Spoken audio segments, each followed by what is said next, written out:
services like this are here to create understanding, to build bridges between communities, to give people a sense of confidence about who they are.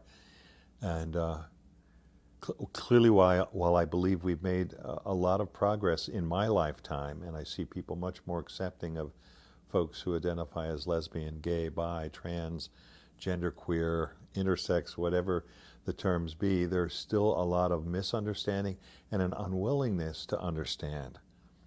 And I think when you begin to hear people's stories, some of that misunderstanding begins to dwindle. There wasn't anything here for gay students except a student organization, and students were being harassed, and there were a lot of issues. And interestingly enough, the question that I think landed the job for me when I interviewed for the position was a question about how I would deal with religious issues. And the former dean, Dick McKay, sort of confirmed that when I spoke to him during his last days as dean here, that was a big issue for them. They wanted someone who was competent in addressing, one, the religious concerns of students, but also the criticism the university would get from more conservative religious leaders. So I think my pastoral background was a plus in that regard. So I basically came here to be in relationship with my partner to start a new life. Had no idea what I was going to do, and then this amazing opportunity presented itself, and I use that as a way of suggesting to people that taking risks sometimes leads to amazing things. It was absolutely the right job for me. Doug was our expert in terms of dealing with sexual orientation issues that students may be facing. He also was wonderful at working with everyone, with students, staff, faculty, administrators, with community members. He could do all of that, and he could help anyone who had a problem, but he also was an educator. And if you look at the library in the GLBT Student Support Services Office, you can see what a wonderful collection that became. And he could really help people learn more about the issues they were dealing with. He has been a supporter for equal opportunities for everyone for as long as I have known him, probably for his whole life, because he is very sincere, and that is a value that is a part of Doug Bauder. I can't estimate how many hundreds, if not thousands of students Doug has touched in his work. And not only the students who are struggling with sexual orientation issues, but other students as well who wanted to learn more about GLBT issues and were writing papers, or Doug would go serve on a panel, or he would give a speech. So it's been a marvelous office. I can't imagine how our campus would be different if we didn't have it.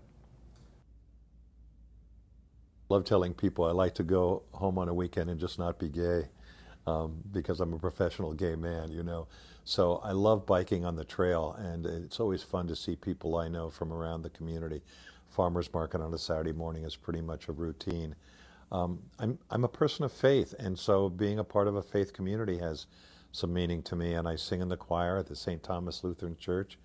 I also sing for the Quarryland Men's Chorus, which is, I think, you know, it's an opportunity to use a gift I have. I'm still a fairly decent singer.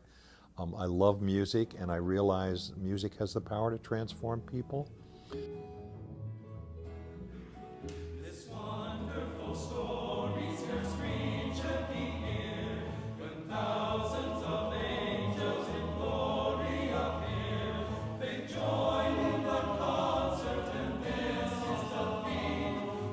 I know in our audiences, when we sing to a group of people, there are sometimes people there who've never been in a room with other gay people. They come because their son has come out and has asked them to come to this concert, and it's a new experience for them. And sometimes those parents or people from the community, I think mostly the parents who come to cheer on their sons in the chorus, have their worlds turned around. in positive ways.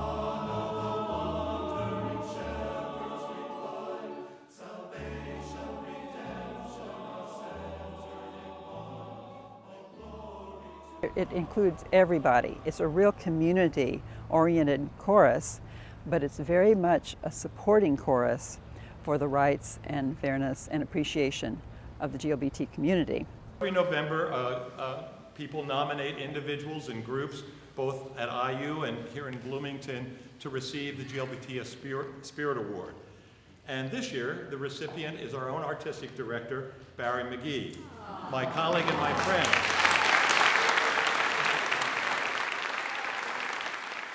There are a number of people across campus who I just think are so special to me personally, because I feel like we are doing similar work in a similar approach. And there's very few people on campus who I feel like have the concern of students at the forefront of their mind all the time. And I really appreciate that about Doug.